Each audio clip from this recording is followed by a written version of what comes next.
Alright, just figured I'd do a quick little example of some of the stones in my collection. There's a couple threads lately about people asking what people would recommend to buy, mostly to sharpen razors with. And so I got a lion's share of the variety of my collection out, and I figured I'd talk a little bit about it. With razors, I do almost all of my Logurt work on this stone and this stone. This is the DMT DuoSharp. It's 1200 on one side, 600 on the other. I use the 600 a bit, but I don't really need it. I mean, sometimes I use it to speed up. Really, the 1200 would be enough for most of what I do. This used to be available on Amazon for about 50 or 60 bucks for the set of two, which was the cheapest way to get the 1200, which is why I'd always recommend it if it's still available around that price. This is the DMT Extra Fine. It's the EE. It's 8000 grit. Really, I use this almost exclusively. Every once in a while I'll use like a Codicule or something to do similar level honing, the progression from 1K up. But I've had this stone 6 years now, and it's probably sharpened 90% of the razors during that time. With this, I think it's available in the interrupted surface now, which is the little pock marks that are supposed to prevent the stone from clogging up as much. I think I'd prefer the uninterrupted, the solid like this surface if I had the option, but they both work fine, so I'd really just go with whichever's cheaper. Now, most of what I got other than that is finishers here, so let's see where to start. Codicules. I recommend these a lot of the time, particularly picking up used on eBay. And that's the reason I chose these two stones. I think this one I paid about $22 shipped for. It's about a 4x2 right around. It's got a little gash there, but it's smooth, so your razor runs right over it. Someone put a little chisel mark out there, I guess, to pry it out of a box. But cost almost nothing. It was pretty clear what it was, so I didn't have a ton of competition on it. I have probably a dozen stones about like this in my collection. It's just about a 7 by 1.5. I think this one's actually 1 1/4 wide. But I don't think I paid more than $60 for any of them. They come up all the time. It's real common size. This, as you see, if this one has a little chip in it, you get them in this kind of shape, you get them real cheap. I think this one probably cost me under $40. And so it's pretty easy to get. And the vintages seem really consistent in performance with a few notable exceptions, mainly being the larger stones. I had a couple 10-inch ones that were not really razor suitable. But overall, I don't think, other than those two, I don't think I've encountered a vintage that I wouldn't consider easy to finish on for a razor. Other option, another one of my favorite stones is this guy here. Now this is a Ambicut razor. It's a synthetic on one side and it's a Thuringian on the other.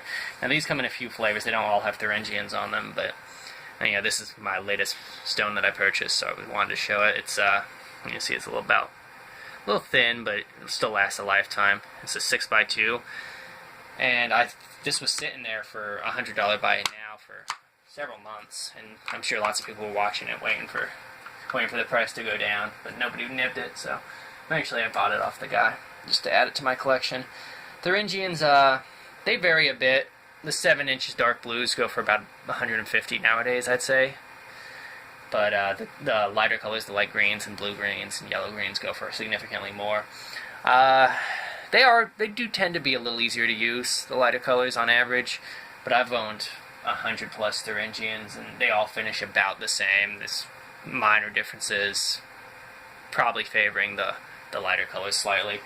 But I think the performance difference that people think about is really overblown. This is actually a blue-green leaning dark blue. Like, I would say it probably would be classified as a blue-green, but you might call that a dark blue. But yeah, I think the difference between the dark blues and the others is overestimated largely because people use stones that aren't actually Thuringians and call them Thuringians, and those tend to be dark blue because there are a lot less green slates out there than there are blue ones. And that's the thing you have to be careful of when buying Thuringians is at least 50%, probably more, of what's sold as a Thuringian on eBay is not at all a Thuringian.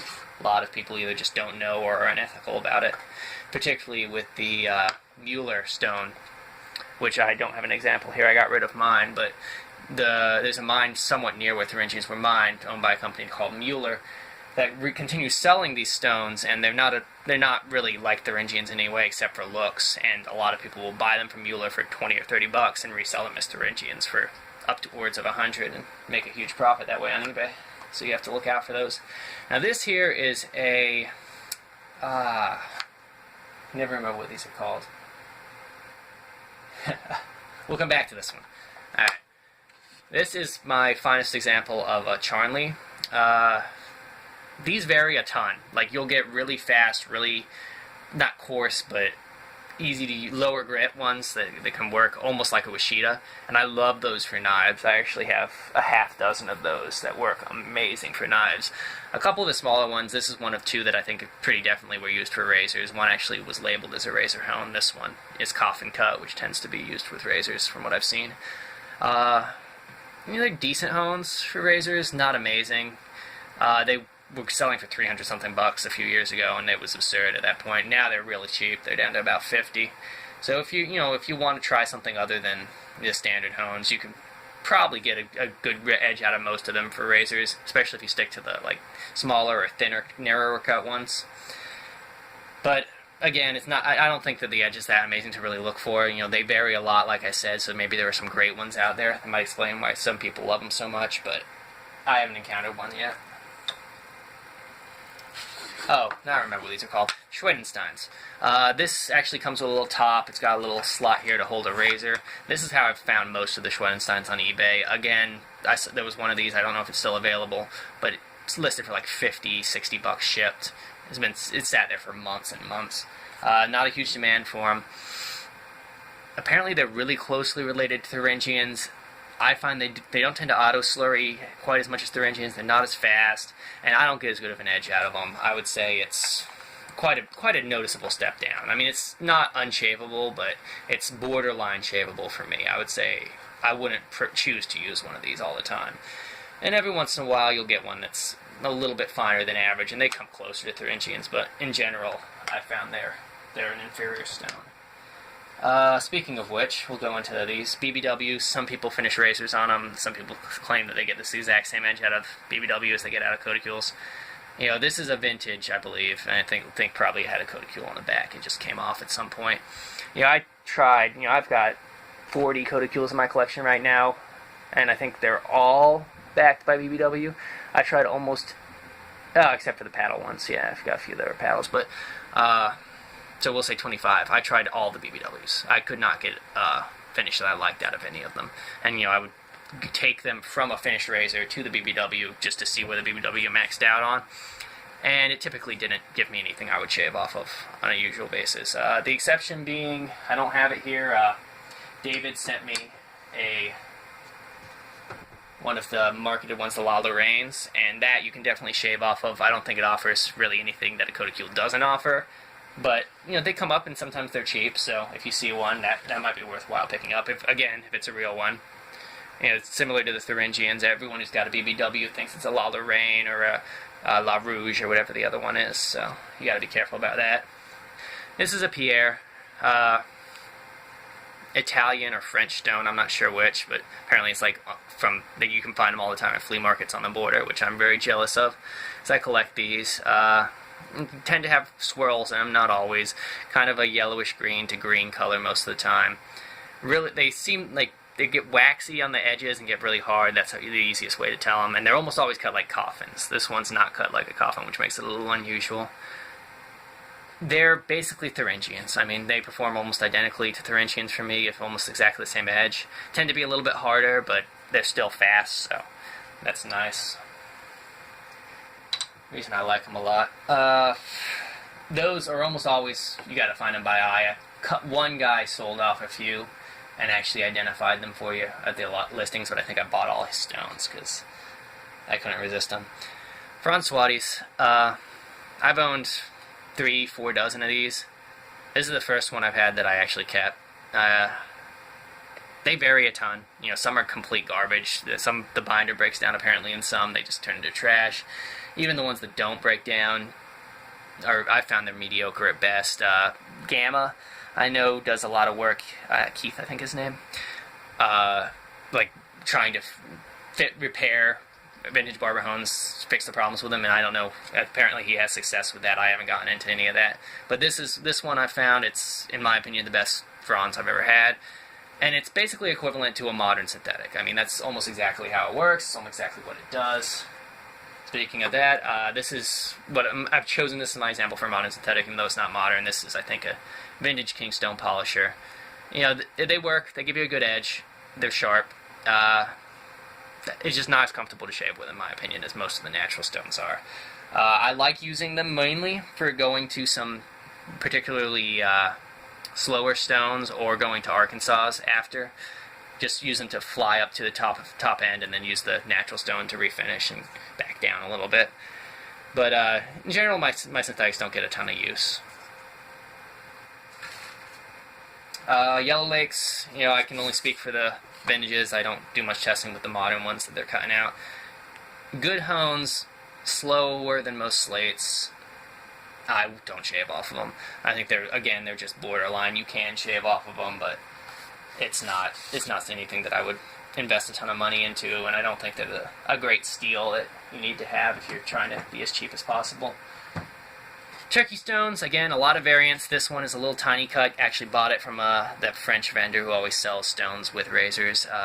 Bought it with a couple French razors, and this one is razor grade. It actually gives a pretty good shave off of it. Got a couple more turkey stones that I would not shave off of, more mid-range, I'd say between 4 and 8K, but this one, definitely shaveable. I would say that's probably an exception to the rule. I don't think too many turkey stones get that fine, so I wouldn't recommend buying them for finishing. J-Nats, I'm really not the guy to ask. This is a nice one. It comes in a little box to hold a razor. You can get great ones, you can get bad ones. A lot of it's just you gotta trust your vendor, so they give great edges if you get a good one. Apaches. I bought a smaller Apache. Thought it was an okay stone. Wasn't really anything that a CNAT wasn't at the time, and I posted about it. And you know, this was right when they came out. You don't actually hear too much about them anymore. But Balmontante, can't remember how to pronounce his ID, but he had been raving about them, how they were 30 strokes off of an 8K, and you can get a great shaving edge. And so I posted about it, and the dealer actually got in touch with me and said, I heard you weren't thrilled with my stone. I want to send you a different one. Sent me this one, and this one, again, similar to the Pierre. It doesn't feel quite as nice under the razor, but it does exactly what Nelson says it did. 30 strokes right off of 8K, gives you a very comfortable shaving edge, very refined. So, I mean, if you get a good one, for sure, definitely a nice stone. This, it's obviously a very large one. I think it probably would have been 200 plus if I had bought it. The smaller ones, I think he had $40 and up for smaller ones, and they'd work just fine. Nice option to have, but like I said, I think there are some bad ones out there, so you gotta be careful. These are two stones that are Frictionite. Neither of them are marked, so I can't say for sure they're double zeros, but yeah, they're just examples here. Good stone, real fast if you use both sides. Well, it basically would let you get away from having to have an 8K or something like that to finish on. You could just do maybe 1K, maybe jump from 1K to this. I haven't tried, but certainly from a 2 or 3K, make that jump pretty easily. Good shave, comfortable, one of the better synthetic barber hones. And they kind of dipped in price. They used to be way overpriced. You'd see them go for $300 plus. Saw one end. Seemed to be in good condition just the other day for about $100, $110. So worth it, but I think it would probably be better invested in a Thuringian. Lily Whites, I don't shave off of them for sure. Bushidas in general, great stones. They vary quite a bit. You'll find some that I'm not so much in the level of finish, but in how they act. I use them for knives. I think the Lily Whites are great stones. I don't think they're worth what they cost. You can buy 10 other Washidas, oil-crusted, junky-looking Washidas for what you'd pay for a box Lily White. Odds are you're getting close to a half dozen Lily Whites out of that collection, or stones that perform identically. I mean, they just lost their labels, so they don't sell for a shitload. Every once in a while you'll get one that, I don't want to say bum, it's not like it's a bad stone, but it doesn't cut as fast as a good quality Washida, but I mean, the unlabeled ones are so cheap that you can just keep buying them until you find one you're happy with. Queer Creeks, dirt cheap, still available, still mined. They're fast, they're low grit, they work. I mean, I wouldn't go out of my way to find one, but $10, you need a low grit stone. I use them for knives here and there. Tam O'Shanters. One of my favorite knife stones. Don't use them for razors. They're borderline fine enough to shave off of, but in my opinion, just not quite there. But they're like the really soft Charnley stones, like a good Washita. They're super fast with the right knife. They leave a great edge. Like, I love them as a knife stone. Arkansas. Most underrated razor hone, but finally people are starting to use them. 4 or 5 years ago, you could get a 6x2 for nothing. $30-$40 for sometimes even in a box. Nowadays, they've shot up in price a ton as razor users started to pick them up. But this one got it about a year ago, I would say. I think it's a 4x2 by 1. I think I paid $15 or $20 for it, so you can still get them pretty cheap. Great shaving stone. Not as easy to use as a lot of them. Like I said, I like going from a high grit synth, so if you've got a high grit synth already and you're looking for a stone just to give you a little smoother edge, a little more natural feeling edge, and Arkansas works great for that. Also can go do it from an 8K, and it's not that big of a deal. It takes a little bit of time, but it's not crazy. This is a Hindustan. This one is just barely shavable. Like, these, again, vary a lot. I think they get as low as 3K-ish or so, but this one, I've had 3 or 4. None of them I would shave off of except this one. I don't do it very often because it's just borderline, but these sell for almost nothing unless it's got real pretty lines in it and it looks like it's in great condition. Then it might go $50-$60, but you know, nice enough stone. I don't really like them. They're not that fast. They're not that great.